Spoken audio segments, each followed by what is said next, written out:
Okay, we're live. Wait, give me 1 second. Live.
It's Sunday. We're live.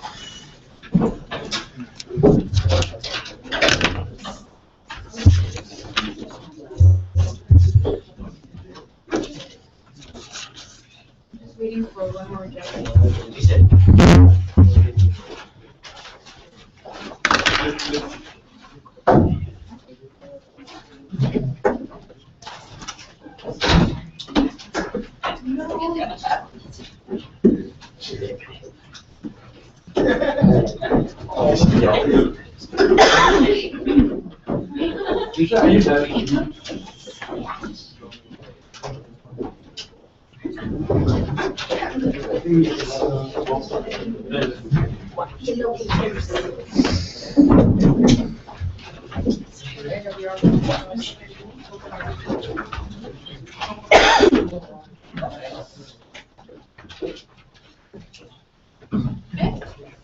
All right, welcome to the semifinals of this year's APU Debate Open. Congratulations to both teams for making it this far.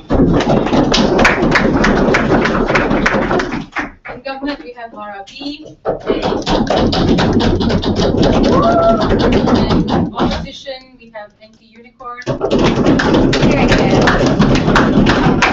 My name is Marina. I'll be your chair. Paneling with me are Behran and Mahadev, Ashwarya. Okay. Just a reminder to everyone, since it's quite a big crowd, I'd like everyone to keep their phones on silent and turn it off. If you have to get out of the room, please do it in between speeches, not while the debaters are speaking. Also, if you would like to cheer for the respective teams, please do it at a minimum so as to not disrupt the debaters speaking. On the motion that this House would release imprisoned Boko Haram militants on the condition that the group releases the 200 kidnapped schoolgirls, I'd like to invite Rafiq, the Prime Minister, to start off the debate.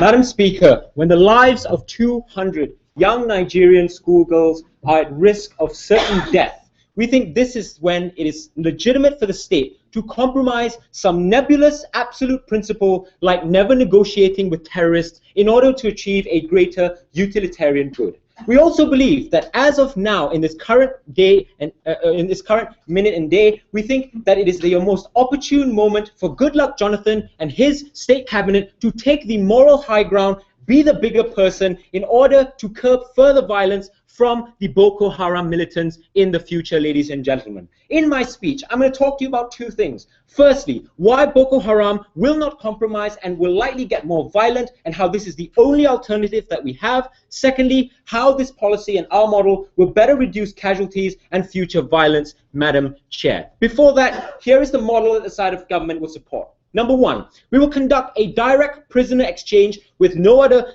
subliminal interest in a neutral green zone where they can bring their own security forces. We can bring our person. It will be a direct swap. No nothing, no fancy, no funny business. Secondly, we will also then, in a second part, we will also offer them political engagement and representation and political enfranchisement in exchange for their demilitarization, ladies and gentlemen. We will take the model that we gave, or the model that we conducted for the Batasuna in Spain, the same model we had with the IRA in Ireland. We will ask them to put down their arms and we will give them political enfranchisement. We will allow them to run in the elections in 2015, where Goodluck Jonathan is almost certain to face defeat. We are happy with that, ladies and gentlemen. Number one, while Boko Haram not compromised, and this is the only option for that. So 2 weeks ago, these 200 girls were kidnapped from school in northeast Nigeria. Now this is in response to these girls being educated in a Western school. They are not against like female education in general. They are essentially a Muslim organization called the Sunnah al-Jama'ah, translated the ways of the Prophet, with a right military wing. What they fight for is the better treatment of Muslims and a halting the violence against the Muslim population in Nigeria, which constitutes about 50% of the people there. They want to end corruption. They want fairer implementation of Sharia law in the 10 states that already do implement Sharia law, ladies and gentlemen. Essentially what we're saying is, this is just a political stunt. All they're trying to do is garner international attention in order to garner enough attention behind their cause. They have never conducted any military excursions or been like violent or militarized before. This was only after the 2003 elections when politicians broke promises that they explicitly made to the Sunnah al-Jama'ah organization. We think, ladies and gentlemen, that their aspirations are fair, and as a matter of fact, they were the ones who offered this exchange in the first place. We're happy to say yes to that, ladies and gentlemen. Now, onto my argumentation: how will this reduce casualty and violence? But before that, yes, madam.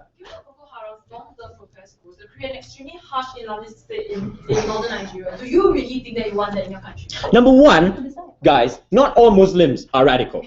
We think that Boko Haram are completely fine with girls going to school. They're just against Western education systems, ladies and gentlemen. We think that's a fair aspiration. We think local education systems are fine. They're not like, again, they're not like trying to implement like radical versions of Islamic law. We don't think that that's a fair characterization. So how will this, yes, seriously, how will this reduce casualty and violence? Number one, we believe that on a principle level, this is the ultimate guarantee to save the lives of those 200 girls that are currently in captivity. In the event of a citizen's lives are at direct risk, ladies and gentlemen, we think it's unfair for the state to compromise some absolute principles for a greater utilitarian benefit. Under their model, they are likely to leave the lives of these girls up to chance and gamble their lives, ladies and gentlemen. We think it's likely that after a while, if we do not listen to their terms and conditions, it is likely that they will murder these girls one by one until and unless somebody actually listens to them. They're likely to be raped. They're already threatened to sell these girls.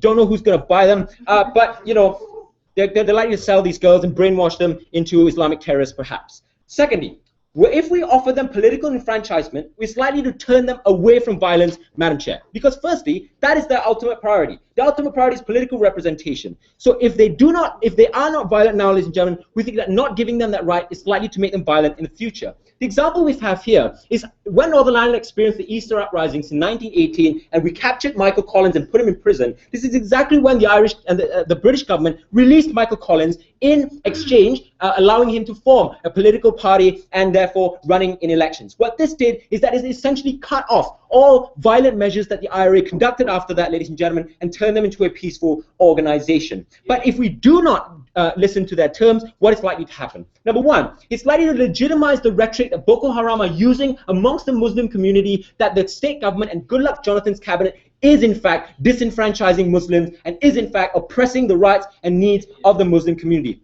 What is that likely to do is that it's likely to garner greater support for Boko Haram, and any other actions, even violent ones in the future, are likely to garner that very same support. Secondly, we think if we do not listen to their terms, what they're likely to do is simply look to their neighboring countries where violence by Islamic groups have worked in the past. We saw how Al-Qaeda in the Islamic Maghreb stormed a shopping mall in Kenya and started publicly shooting individuals. We've seen Sufi Muslim extremists in places like Yemen, which have used violent means and guns to rush into state government buildings and kill state officials. We think what it's likely to do is that incentivizes them to see that violence is the only option for them to get their political aspirations and get what they want. The question that the opposition team are likely to raise is, hang on, if we give them what they want now, wouldn't this incentivize them to do these things in the future? We don't think that's likely to happen. Firstly, we say that if they do commit violent acts in the future, they're likely to lose the moral legitimacy that they so valiantly lead. After America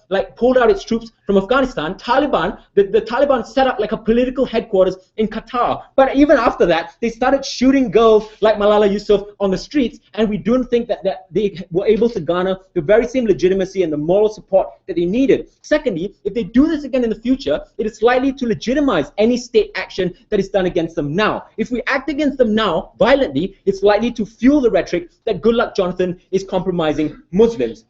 Thirdly, we think if they do act violently in the future, other moderate sections of the Sunnah al-Jannah are likely to call out these forms of violence. It is likely to splinter that organization and lose all numerical support for that.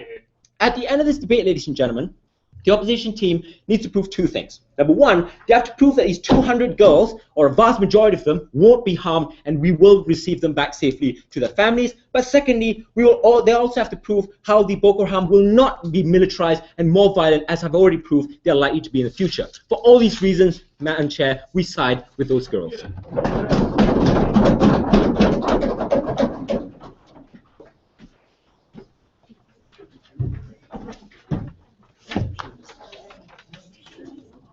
Thank you very much for that speech. Now let's invite Aditya for the Leader of Opposition.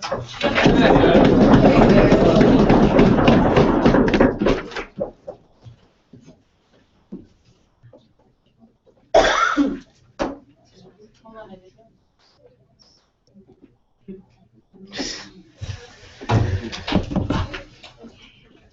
Yep.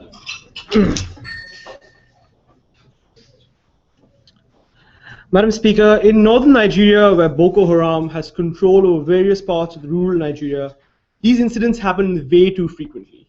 The only reason we know about these 200 girls, which is actually an isolated incident in a spew of other incidents which has happened before, is because of the Western social media bringing these things up. We think the actual problem is not the capture or the isolated capture of these 200 girls, but the hundreds and thousands of people who are put at risk daily by the actions of the Boko Haram. And that's the kind of thing that they incentivize on side proposition. I have four arguments for you. Firstly, the principle of whether or not it's fair to give these girls, these people, militants back. Secondly, the perceptions of state power and the impact on the actions of the Boko Haram in terms of recruitment, actions, as well as people willing to come forward and cooperate with state authorities against the Boko Haram. Thirdly, about international support and how it becomes harder to get international support once you negotiate with terrorists. And fourthly, about the nature of the Boko Haram, because he never really showed to us why they're likely to accept any political ideology or kind of representation that he's going to offer. But rebuttals will be integrated. Firstly, in terms of principle, we think it's unfortunate that certain events like terrorist acts target certain people due to luck or misfortune. But that does not mean that we impose the costs of these incidents on other individuals. Given the fact that it's most likely that the militants that we return to these organizations are going to participate in other actions, the state is going to be liable for the lives lost of other individuals or people killed by other people killed by the people you give back to these organizations. So we think in principle it's extremely unfair to put at risk the lives of other individuals who will most certainly be attacked by militants of the Boko Haram that you will give back, and that will be on the state. But secondly, the perception of state power and its impact on Nigeria, and this is the most critical argument. Firstly, government perception as the perception of the government as a locus of power, especially in northern Nigeria, is exceptionally weak. This is due to two reasons. The first reason is the Boko Haram is seen as an extremely powerful body which has perpetuated fear in the minds of individuals via its constant attacks on individuals across the board. They're competing with the government for allegiance of individuals within these regions because of the constant power that they hold. But the second reason is the inability of the government to tackle the problem of the Boko Haram. The fact that the news has just come out, it's pretty obvious. The mayor had indications that the Boko Haram was likely to attack this school and yet could do nothing about it because of the lack of resources. That's the kind of perception of this Nigerian state that people have in their mind. Combined with the fact that the Boko Haram is increasingly powerful, this move is seen as extremely concessionary. What happens when the state makes the concessions in the face of such a powerful organization against it? The first argument, the first conclusion is it boldens the recruitment efforts of the Boko Haram.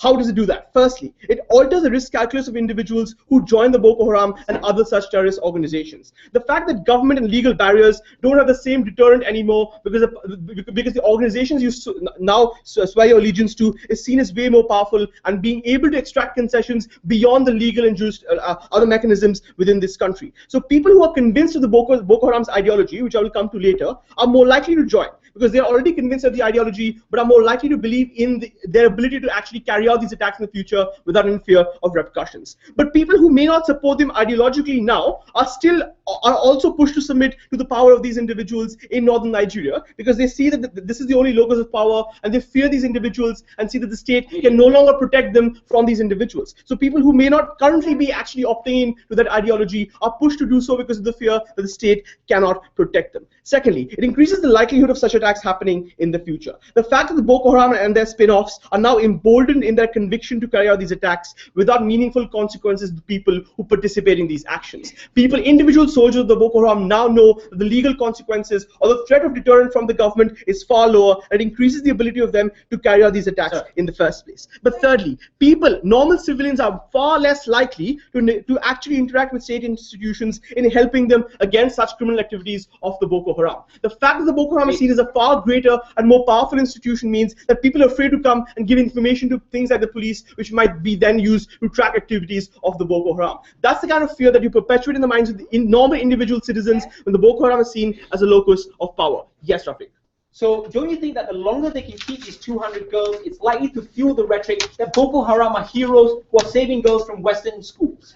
No, that's what I said in the beginning as a preamble in my speech. For people in Nigeria, the 200 girls is just one of many incidents that they see on a constant basis. When you give back those girls and those very militants who might have killed hundreds of people in their cities and their families are now given back to militant institutions, Mr. Speaker, Madam Speaker, to carry out those very same attacks again, that's the kind of thing that destroys the faith of the people in state institutions. International support. We will recognize, and this is recognized by the world over, a major reason why Nigeria has been unable to tackle the problem of Boko Haram is resources. The fact that I already quoted the example of the mayor and the inability of them to target resources toward countering terrorism means that international support is extremely necessary. International support under their policy becomes problematic for two reasons. Firstly, it's obviously that countries like the US will not come forward to give soldiers in a cause because the policy of most Western nations is to not negotiate with terrorists. So obviously they will not engage in the military cooperation with an institution who doesn't abide by those principles. So that's the first reason. But secondly, public support for overseas military help is already waning at an all-time low in Western liberal democracies. Imagine how hard it will be to convince people in Western liberal democracies to send soldiers into a state which is cooperating with terrorists and increasing the danger to the soldiers that they send them, Madam Speaker. It becomes exceptionally hard for you to convince already war-fatigued individuals to dedicate more resources to these nations. But lastly, the nature of the Boko Haram, because this is what Rafiq tried to paint, and this is absurd because people know about the Boko Haram. Not everyone here is stupid and not read about these things. Boko Haram literally in the language means opposed to Western values. They want to impose the most harshest form of Sharia law in Nigeria. The girls that you talk about, they want to sell them into marriage because they think education in and of itself is bad. Not Western education, Madam Speaker. Education of girls in and of themselves. It's absurd to say that they have any legitimate political reason, Madam Speaker. But even if Rafiq says that he wants to normalize these things and give them political representation, the kind of precedent that you create in these states is extremely terrible. Now groups who have radical views of oppression and want to oppress other individuals now know that they can get access to the political system by perpetuating violence and kidnapping individuals. That's the kind of precedent that you set for spin-offs of the Boko Haram in states around Nigeria, Madam Speaker, where these people know that states are already weak. Within Nigeria, you actually embolden individuals to participate in these actions because they think that the use of violence is now legitimized as a way of getting access to political representation for views which you obviously know are not what Nigeria wants. Sure, we can see that it is highly possible that these 200 girls will die, Madam Speaker, but that's a cost that we are willing to bear on our side for the hundreds of thousands of people who can be saved from the actions of Boko Haram. We're extremely proud to oppose.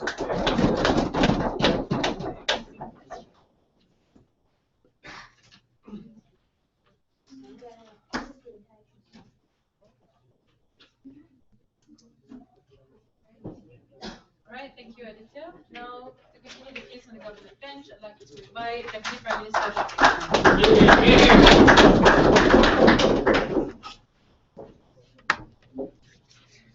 Ladies and gentlemen, we think there is an unfair characterization of Boko Haram that was done by the side of opposition because they failed to recognize and be sensitive to what Rafiq has told you. The radical behaviors or radical actions by Boko Haram only existed or started, ladies and gentlemen, post the 2003 elections, when the federal government didn't fulfill the promises that they pledged towards the Boko Haram movement, ladies and gentlemen. And that was why there was a retaliation on the part of Boko Haram and relevant militant movements that are associated to them against the government. So we think that the kinds of ideology and the kinds of things that they are pushing are not unreasonable, ladies and gentlemen. They fight for a Sharia state. They fight for their versions or their autonomy to live the way they want to, without the imposition of Western ideals onto their own people. We think these are very reasonable things that the state should listen to. Ladies and gentlemen, secondly, they said that the militants that we will give away out of this deal, ladies and gentlemen, will perpetuate violence, and therefore the state will be complicit in the actions of these militants. We tell you several responses to this. Firstly, with our model of enfranchising the Boko Haram into political sphere, ladies and gentlemen, we think that the kind of violence will not continue because politics will moderate this movement, ladies and gentlemen. Secondly, we think that if these individuals continue to perpetuate violence within society after this deal or concession is made by the government, we think Boko Haram will lose moral legitimacy amongst the people, ladies and gentlemen, because now they have broke their pledge onto the government and a fair deal that was given to them. That's why they won't do this. But lastly, ladies and gentlemen, we think that more people won't be harmed, because if you want to make a comparison of the 200 schoolgirls that are facing certain death versus the militants that are going to come out and potentially kill people, ladies and gentlemen, we think the government should err on certainty and imminent danger as compared to potential harm that the state can allocate resources in order to prevent, ladies and gentlemen. That is the criteria that we set in today's debate. Either we act on imminent danger or we act on potential harm that could possibly not materialize on that side of the house. Secondly, they said that now, if we do this, it will create a perception that the state is weak, and therefore people will start turning to Boko Haram as compared to the state. We tell you few reasons why this won't happen, ladies and gentlemen. Firstly, currently under the status quo, Boko Haram and other opposition movements or militant groups, ladies and gentlemen, are already gaining traction because of the state failure in order to deal with radicalism. The state is hard-fast on their principle that we will never negotiate with terrorists as compared to being flexible and strategic in dealing with this situation, ladies and gentlemen. That is why this is the tipping point for Goodluck Jonathan, and we think they have the political will to do so. Because Goodluck Jonathan is afraid that he might lose elections in 2015, ladies and gentlemen, and we think that if he consistently fight this terrorist organization and fail, that will create the perception that the state is weak. Even with their military force, these things are still persisting within society. If it has continued to fail, ladies and gentlemen, just like the war on drugs, it doesn't mean that you have to continue with the same methods and not try other methods just because of your principle and you're not willing to change. We think that it is time that we take a new approach in order to deal with this problem. Momentarily, sir. Lastly, he said that the West will not help out just because we are cooperating with Boko Haram.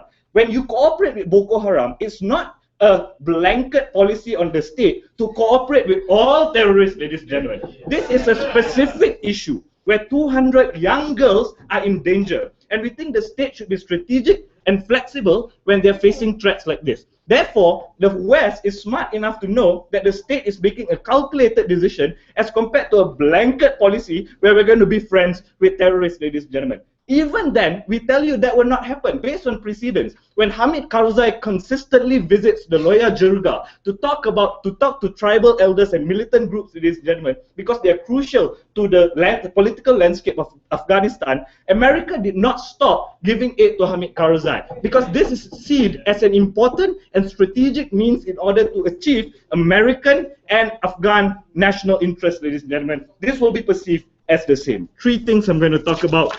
Firstly, what are the alternatives? Secondly, I'm going to talk about how this will moderate these people. But yes, sir. They continue to support Hamid Karzai by the US because the US has strategic interest in Afghanistan. There is no strategic interest in northern Nigeria, and that's why international. Place it down. Wherever there's terrorists, is United States interest, ladies and gentlemen. Because we think, ladies and gentlemen, that if a state continues to become a failed state like Somalia or Yemen, terrorist cells like Al-Qaeda or Al-Shabaab will penetrate these states in order to pursue their influence. And that is a threat to United States, and we don't think United States will easily abandon Goodluck Jonathan. Ladies and gentlemen, let's look at the alternative, because they didn't want to talk about what they're going to do, right? We said that this swap is necessary, but they didn't tell you what is the alternative means of dealing with Boko Haram and saving those children. Let me tell you what's the alternative. Full military force against Boko Haram. And we think this is harmful, ladies and gentlemen. Firstly, because of the nature of Nigerian military. They are highly irresponsible, ladies and gentlemen.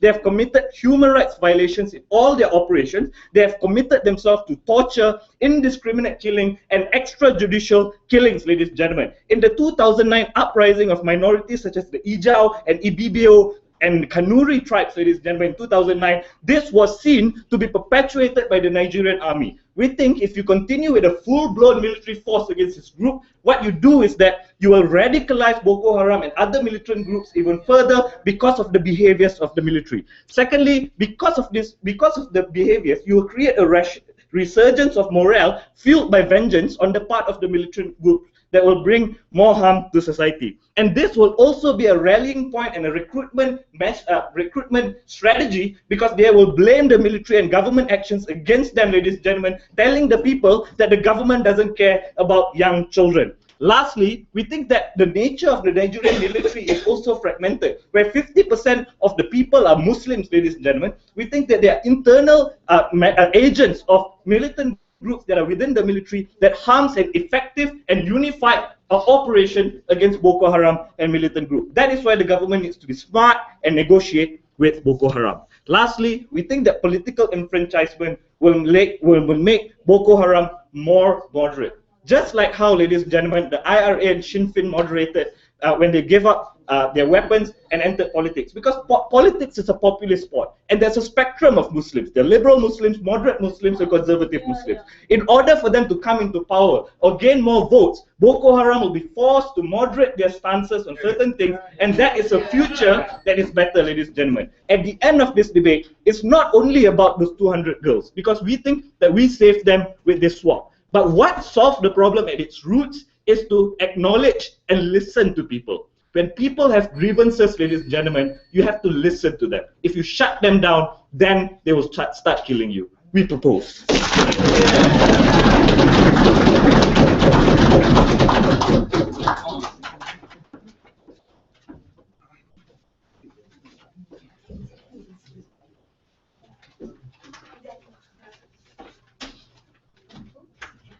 All right, thank you very much. Shakti, to continue the case on the bench, I'd like to invite Deputy Leader of Opposition.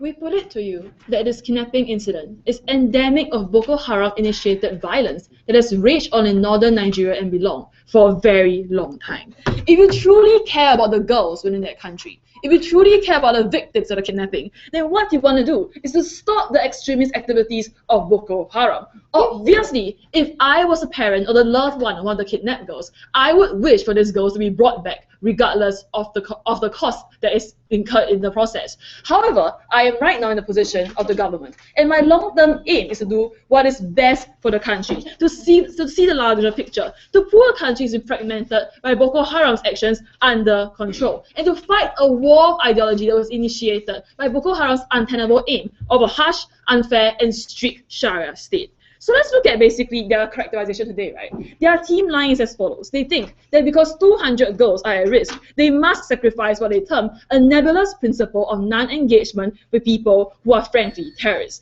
But it's this disregard, right, of the principle of anti-terrorism that has let Boko Haram get this far in their insurgency, in their religious and extremist aims. For example, right, the government knew very well that Boko Haram was coming for these girls weeks ahead of time, but they kept quiet for fear of a violent confrontation. It is precisely this concession of the principle of anti-terrorism, of harsh crackdowns that allow, no thank you sir, Boko Haram to get this far. Furthermore, they talked about how release and politicization is the way to go, right? But we think that's a terrible idea. Why? Because Boko Haram is not moderate and will never be moderate. Do you know what Boko Haram truly wants? Boko Haram has an extremely uncompromisable extreme principle, where basically they want an extremely harsh Islamic state in Nigeria. Nigeria, a country where almost 50% of the people are Christians. A Sharia state is never ever going to work out in Nigeria to begin with. If they wanted to preach if they wanted to preach moderate Islam, they would have run as a Muslim party in Nigeria all along and not fought for a Sharia state instead. So we see basically they have been doing things that go against all human rights. They have linked with an even more hardline terrorist organization, Ansaru, within the country itself. And furthermore, we realize that, no thank you, sir,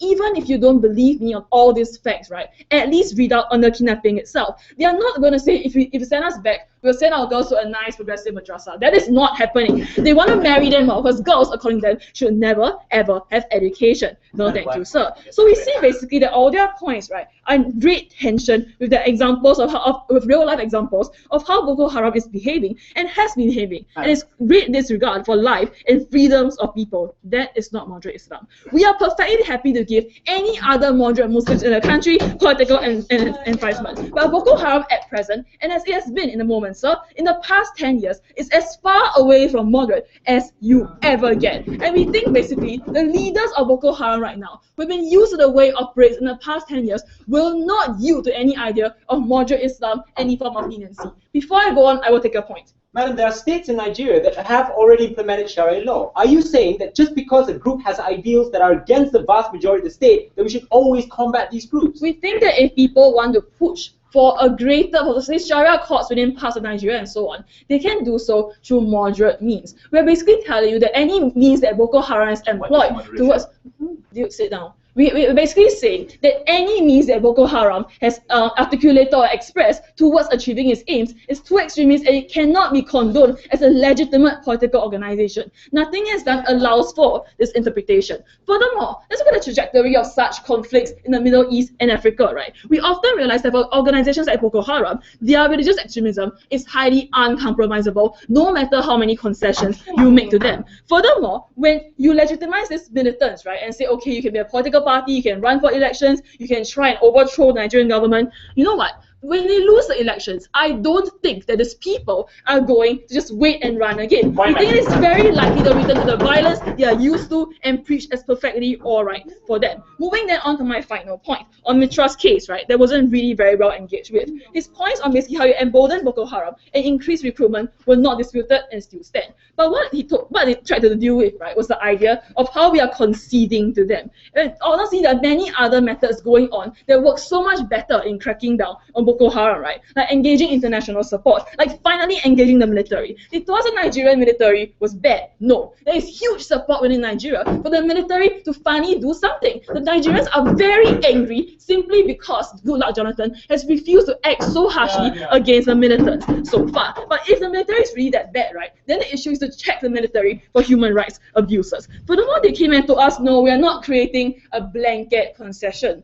Hello, you are. You are basically legitimizing a terrorist organization, allowing them to push forward aims that have caused much violence and displeasure to people, to push for Sharia laws that are so strict in nature that you will not even allow girls to go to school. That you think that it is right if people say girls can go to school anyway, you kidnap them and sell them away. That is what legitimizing, that is as blanket a concession as it gets. No, thank you. They came to us also and said, right, that the West will know that you can't help it. So the West would still totally want to help you out, right? No. Public support in the US, given the distaste of Boko Haram due to the Bring Back Our Girls campaign, right, means that the public support will not be there for the US to go on helping a Nigeria that yields to these militants. Furthermore, there is really no strategic interest for the US to go against its people's will, against any more help for Nigeria, right, simply because the likelihood of Boko Haram, organization that goes for a Sharia state within Nigeria, acting as the US is way too little. We're not talking about the Taliban and things like that, right? So we don't see this trend. This brings me nicely on to my case proper. I will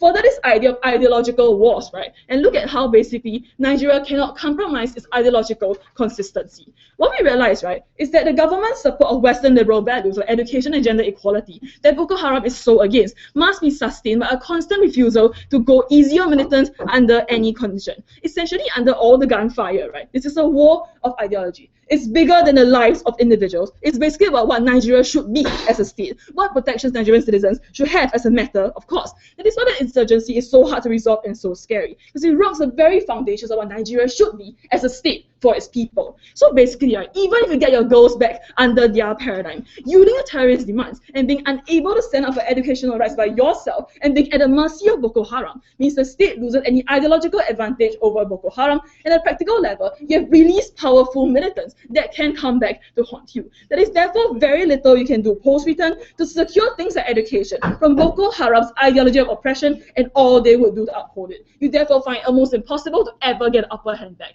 Therefore, we see that all that Boko Haram stands for is extremists, is terrorists. We will not yield on that or compromise on that fact. For all those reasons, I'm extremely proud to oppose.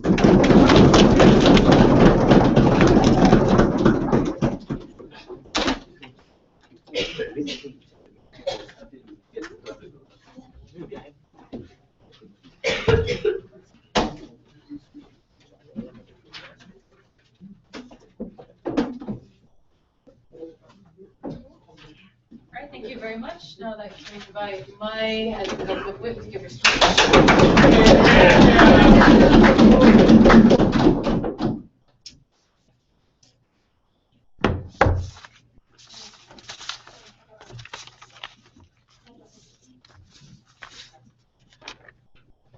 Madam Chair, it was extremely convenient for the side of opposition to demonize Boko Haram without acknowledging that they are fighting against the state's violent discrimination and destruction of Muslim communities in northern states, without acknowledging that even though they had to resort to radical means, their political goals in and of itself are not radical. Perhaps they're radical under your liberal map, but the society of Nigeria does not think that these are radical goals. Without acknowledging that these political compromises wouldn't be able to divert and subterfuge all of the very same incidences of violence that you wanted to avoid, those characterizations were never engaged with. They're fighting on an unfair, untrue characterization of Boko Haram, and they missed this because that will affect the reaction of Boko Haram to our very policy, and I'll show you in my speech how we win that clash on 3 questions. Firstly, will this policy further radicalize or moderate Boko Haram? Secondly, what alternatives do we resort to if not negotiations, and why are those alternatives worse? And thirdly, which action fulfills the role of the state? So firstly, will we radicalize or moderate Boko Haram? They presented to you 2 main premises. Number 1, Boko Haram's violence will be legitimized and they will be emboldened. Number 2, normal citizens will be struck with fear and refuse to cooperate with the state. I will be telling you why both of these premises are untrue and why they haven't engaged with us on a comparative on why our reaction is more likely than the 2 reactions that they say will happen. So firstly, when it comes to Boko Haram's violence being legitimized, the only legitimacy that they get is that we're saying that their political strategy might be effective, but it's only effective in relation to the political outcome that you want. If they become more radical after we granted them the political recognition, we see that their political objective will no longer be effective because they have justified to their movement that we only had to resort to radical means because we are politically disenfranchised, because we are politically oppressed. If this government were to make the concession and give you the recognition that you fought so hard to be recognized for, and you decided to abandon everything by violating the conditions of a ceasefire, by violating the fact that you would disarm your political wing, you are the ones sacrificing the political goals, and you are the ones who loses the moral legitimacy within your supporters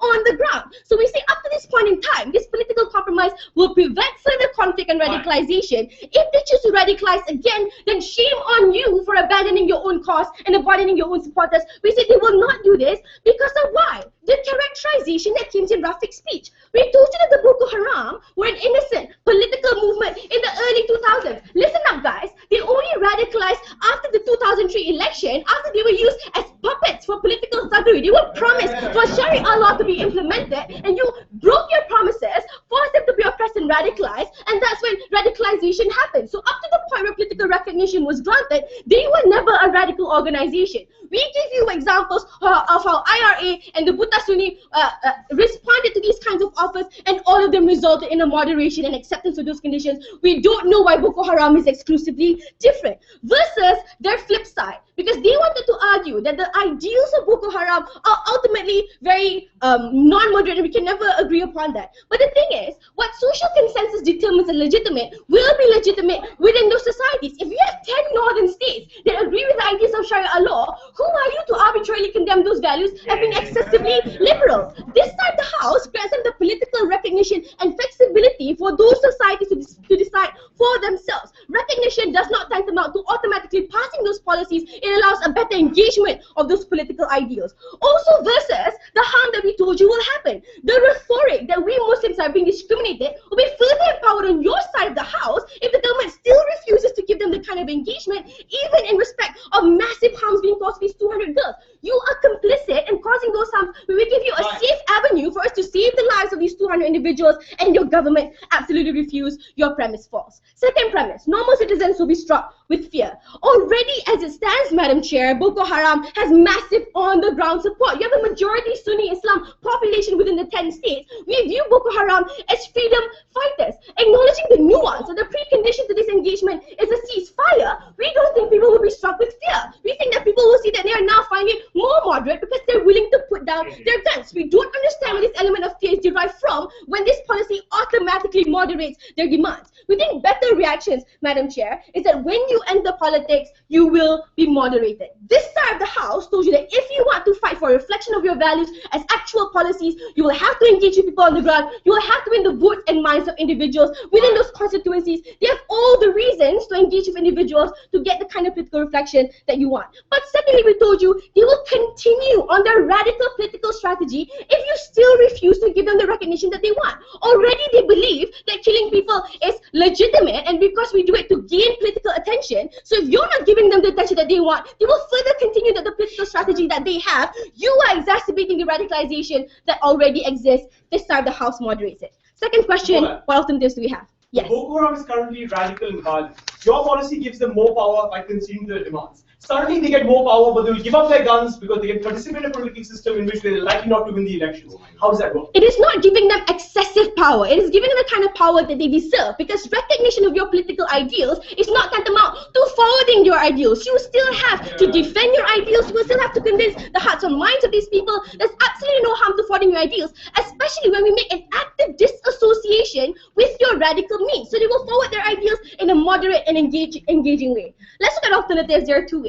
They told you international support. This side of the House told you they will resort to military strategy. Bear in mind that side of the House gave you no policy as to how to deal with this Boko Haram. Merely stating the international support is great. But firstly, it's already absent under status quo. But secondly, we see in cases where we make compromises in Afghanistan, Ireland, and Spain, we still give international support. But thirdly, we don't want the international support if the support is given in respect of a war. Because this side of the House told you that a war is not an alternative they want to resort to. Shafiq's speech entirely ignored. They just said we want to just check the military. But in the meantime, this characterization of the military is someone who's excessively oppressive, violent, does extrajudicial killings, and that government of Nigeria is absolutely unchecked. This side of the House, if you resort to a military strategy against the Boko Haram, which is the only thing you have to defeat them, will result in an all-out escalation of the very same violence, destruction that you wanted to avoid on that side of the House. Lastly, which action fulfills the role of the state? That side of the House only said that we don't want to legitimize violence. That is really the only value they stood for.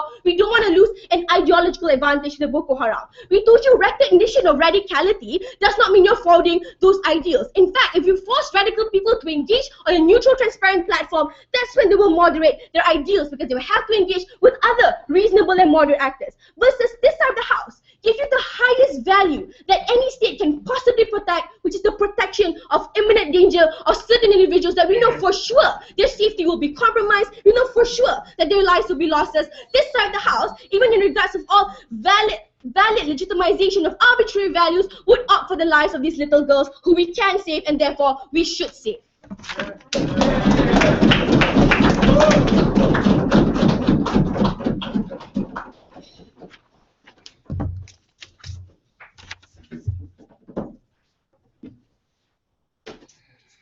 Thank you very much. Now I'd like to invite Biha's opposition.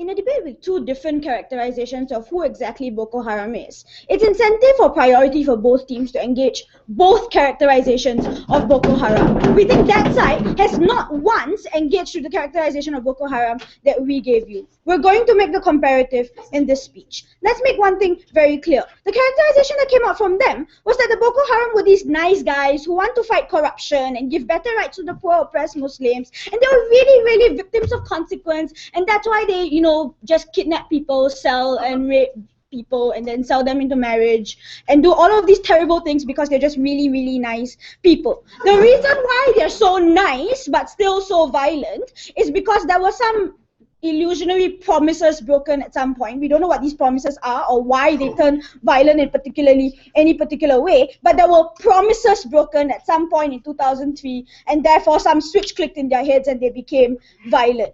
The government case is hinged on this characterization of Boko Haram. What they never told us is that the government burden at that point in time is to prove to us that the Boko Haram specifically were the only people who needed political enfranchisement. We told you on this side that we're happy to give Muslims political enfranchisement. We were happy to give, in fact, any Muslim party that existed today political enfranchisement. The Boko Haram chooses to not be a part of existent Muslim political parties who are moderate and who are part of the political process because of their radical and extreme views. We think that when you're allowed access to the political process anyway and choose to stay outside of it, they needed to tell us why we need to give them special privilege and hand them political enfranchisement considering the harms that they've put on to society. But specifically and more importantly, after their terrorist ways, after they've killed hundreds of thousands of our population, why then we should give them the power considering their stronghold method of holding power is killing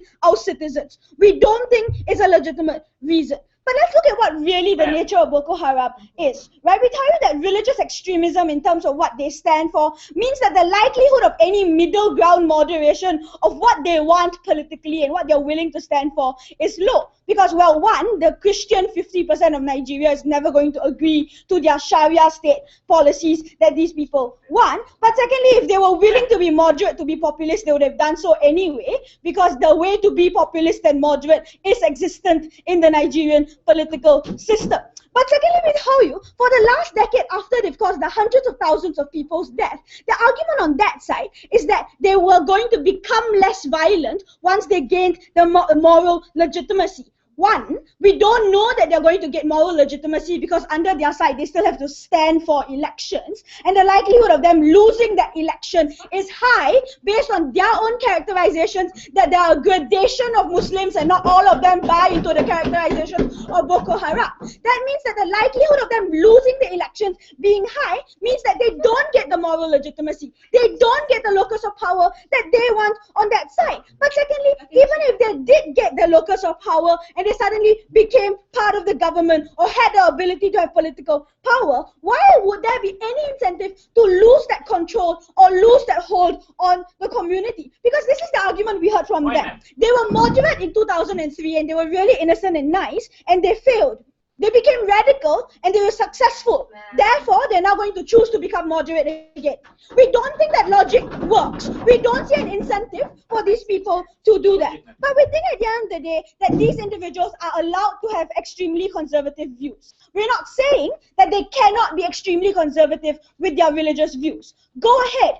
Aim for a Sharia state, want to have certain ideals of what education should be like and what female education should be about. But when you force the state to bow down to you by killing hundreds of thousands of people and kidnapping innocent civilians and children in an extremely violent way, and therefore shutting out any expression of even moderate liberal views, then your political identity is not a legitimate political identity, and you haven't proven that your political identity deserves to be respected. We think at the end of the day that we will not bow down to the Boko Haram just because they have 200 of our schoolgirls, and we think that there are better ways to solve the problem. We were very clear on our side. We think that there are other ways to bring the girls back, right? Whether it is international cooperation, like how the American military were willing to go into Nigeria to help get these 200 girls to begin with. We think that there are other ways to help these 200 girls. But even if there weren't, the harms of government policy far outweigh the kinds of benefits that they wanted to bring about. Because the context is very important. The Boko Haram aren't going to stop kidnapping people now that they have their militants released from jail and they have some sort of ability to stand for elections. There are extreme numbers of harms that come from it. The first is we told you that when the government is seen as concessionary, it hurts the trust and ability to protect the citizens, that the Boko Haram has won the power battle and are less likely to, individuals are less likely to cooperate with state institutions. If their argument is that fear already exists because you know what, these people already have a stronghold because of a Sunni Islam majority, then that characterization is in direct contradiction with their own characterization of how diverse the Muslim population in the country is and how they really don't care about the Boko Haram and how radical they are. But secondly, we told you if they bolden the recruitment of Boko Haram, because Boko Haram is now seen as the most powerful entity in the state and are seen as the institutions that can control state institutions and are the powerful figures. That increases the amount of whether it is individual militant attacks on society or whether it is the ability to control the population despite not having your legitimate political power and despite not having your seat in the electorate. But lastly, we tell you what happens is that if the message that gets sent out, not just to spin-off groups of the Boko Haram, but other local and regional terrorist groups, is that if I kill enough people and target more and more vulnerable sections of society, moral high ground, which was the principle on their side, will lead to concessions on my behalf and I will get what I want. We think that means that you increase the likelihood of such attacks, not just in Nigeria, but in the region around. No response from side government. But lastly, we told you that it hurts most importantly the ideological consistency and the long-term goal of the nation. Because we told you in Hue that the long-term shaping of the Nigerian ideology requires people to be open. Under their paradigm, you people are less likely to be open because they are fearful of the radical ideologies of the Boko Haram. We think that ideological war is important to be won, and they are not doing anything to help that war when they are losing the initial battle. We are very proud to oppose.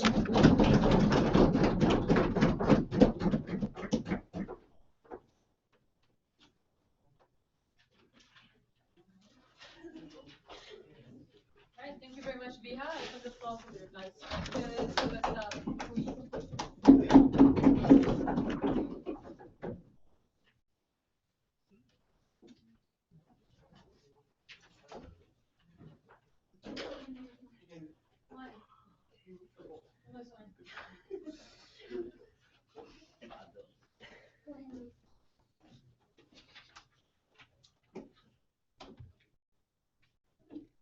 So wherever pushed to a corner, they tell us there are many kinds of Muslims in this world. I know that, right? The point, right, is that Boko Haram is a Muslim group of the most extreme and most untenable variety. Boko Haram is unwilling to compromise, to make allowances for Christians or moderate Muslims who do not want extremely harsh Sharia law. They are violent and extreme and oppressive in every initiative they've gone for in at least the last 10 years. It's a travesty to call Boko Haram moderate as they bomb and kill right now in villages around Nigeria. And that is evidence in the clash of Mara's dual characterization. On one hand, they talk about the 200 girls they are suffering, right? They tell me that Boko Haram has stole 200 girls and wants to sell, rape, and kill them. At the same time, this same aggressor is a victim of circumstance that must be pitied. We see that this characterization is intention, showing how their claims simply don't make sense. But let's start and chart a narrative of this debate, right? From this common starting point of how terrible it was that 200 girls were kidnapped. Let's start from the girls in Nigeria. Imagine, right, if you're a Nigerian girl, what perspective will you adopt? We agree the country is torn apart. These girls, right, live in fear of being kidnapped into the forest. They don't get to choose how they want to engineer their life, whether they want to be educated or not. Jonathan Goodluck, their president, allowed such girls to get kidnapped. If you were in the shoes of this Nigerian girl, this everyday human being, right, would you really want to give the people, Boko Haram, who caused all this suffering, legitimacy, and to call them freedom fighters, when every day of my life they stifle all my liberties, all my ability to choose? Be you a Muslim Nigerian girl or a Christian one, I don't think this is what most of them want. Furthermore, on practical outcomes, do you know why Boko Haram uses arms, uses terrorist violence right now? Because it will not tolerate losing. And you know what? Even as a party, it is not going to get its aims, which is to establish a radical Islamic state. Because that's kind of what happens, right? When 50% of your voters are Muslims, let alone radical Muslims. They could, right now, if they campaign, get seats in parliaments, push for rights and policies for Muslims. But I don't think that moderate and very fair stance is what someone who goes around bombing people really want. So given that Boko Haram has betrayed its people in this way, let's look back at this Nigerian girl. Do you think she is going to hate the military? I don't think so. That is why there's so much popular support for military action, for actual governmental crackdown right now. Basically, she needs the state to stand by her simply because Boko Haram has become a huge menace that it stands completely against any possibilities for her future. Let's go on to the final point. I have told you what it is like for ordinary Nigerian citizens. Let's weigh the issue. If this debate is about protecting girls, like they claim, then it is even more about principles and ideology, like we claim and they reject. It is basically about the clash, when extremist, sexist, hateful, radical ideology that makes a mockery of what Islam could be for its people, and a progressive ideology of a united Nigeria that will not stand for terrorist attacks against its own people. It is about stemming the violence and extremism that Boko Haram perpetrates that tears the entire country apart. We all know about the Bring Back Our Girls slogan, right? The slogan of Bring Back Our Girls, and the way it's found so much traction, is born of the frustration of people around the world who want to bring back Nigeria to the way it was and the way it could be. We therefore realize, right, that things are really very simple. You can't, by any stretch of the imagination, come out and tell us that Boko Haram can be fair, or is being fair, or is being humane, or is something to be pitied. We also realize, right, that if you truly care about the people of the country, the government must act right now and stop making concessions to an organization that will not appreciate these concessions and would never act peacefully, no matter how much leeway you give them. I'm going to end off, right, with a very simple quote. All it takes for evil to triumph is for good men to do nothing. Good luck Jonathan has done nothing for long enough. He has let Boko Haram run free, run amok and hurt people. If you really want to stop radical Islam from overtaking a country and destroying rights, I'm extremely proud to oppose.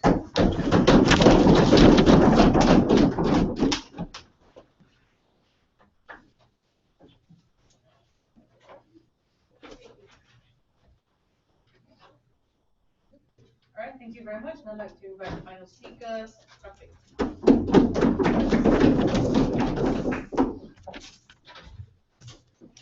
Madam Chair, it's funny that Hui said that there's a spectrum of Muslims ranging from liberals, moderates, and radicals, but only moderate and fair and open Muslims are allowed to be enfranchised with Nigeria.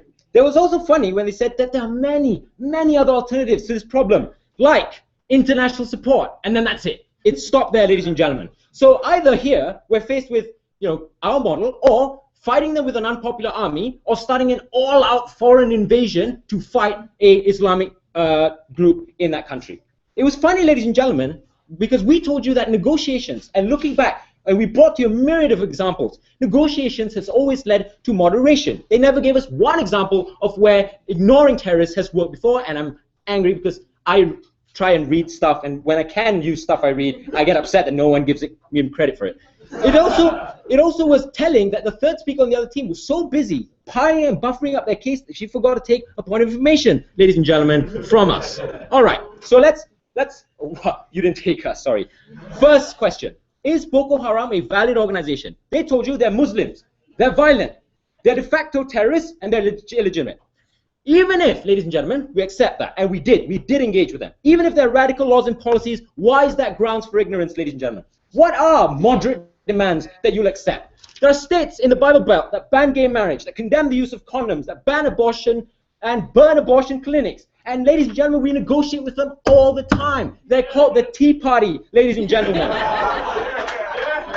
All these people wanted was to stop the discrimination that Muslims face in employment sectors, in housing sectors, in terms of laws and policies that they want to support. They want to implement Sharia law. Yes, fine. People do that everywhere else. Why is that invalid here? Let's also be very clear, ladies and gentlemen, that they have not killed anyone. They have only kidnapped these girls. They have had these girls for a few weeks, but they have not killed anyone, ladies and gentlemen. Let's be clear on that. So how do we reduce violence? The opposition said, if we ignore their demands, they will lose legitimacy. If we grant them demands, they will be more violent. Hang on. Let's break this down. If we give them demands, ladies and gentlemen, they can finally forward their ideological concerns, and they will see no need to resort to violence, which is heavily unpopular. We gave you an example of when we released Michael Collins, and he went up after the Easter Uprising. He started the IRA, he forwarded his press, he pushed for Catholicism in Northern, and he got it, ladies and gentlemen. Never before have we seen, or at least not to that extent, have we seen such extreme violence. Secondly, When we give them this, it gives them a clean slate and a fresh start. It's something that Shafiq told you. Because they have to appear legitimate. They have to appear populist. That's why when we granted the Kurds in Iraqi Kurdistan the right to form the Kurdish Workers' Party, they stopped being violent. They stopped shooting people on the streets, ladies and gentlemen. Now, they don't need militants and bomb makers anymore. They'll need politicians, spokespersons, people who can appeal to the popular demand. If they do become violent, they will lose legitimacy, ladies and gentlemen. The same way the Taliban, apparently after promising a new political headquarters in Qatar, continued to shoot people indiscriminately and lock girls up at home, lost legitimacy and will never be supported ever again. This is exactly what will happen under their model. If we say no, then they will look to neighboring states. They will look to how Al-Qaeda and the Islamic Maghreb have been successful in Kenya after they walked into a shopping mall and started shooting people. They will see how Sufi Muslims in Yemen were successful when they stormed government buildings and shot government officials. It will seem to the Muslim community in Nigeria that violence is the only way forward, ladies and gentlemen, and it's likely that moderate Muslims will back them anyway. But even if suddenly now the United States of America is going to come into Nigeria and fight a battle, ladies and gentlemen, we think that's going to push people towards that. The same way how people supported Al-Shabaab in Somalia after NATO and the United States and the African Union all tried to foreign invade them and solve the problem. That's exactly what's going to happen under their model. This thing about international support is just, it's ridiculous. Ireland has done this before with the IRA, Spain has done this before, Afghanistan has done this before. They're all still friends with the United States. They're not going to compromise allegiances for petty, absolute, nebulous principles. They want to support that. They're happy to let those girls die, and they never had a solution. We at least tried, ladies and gentlemen, and we should get credit for that. All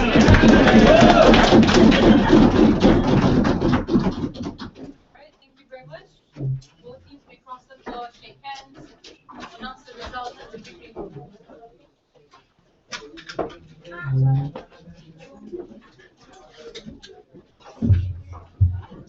Thanks, David. Thank you. Cheers.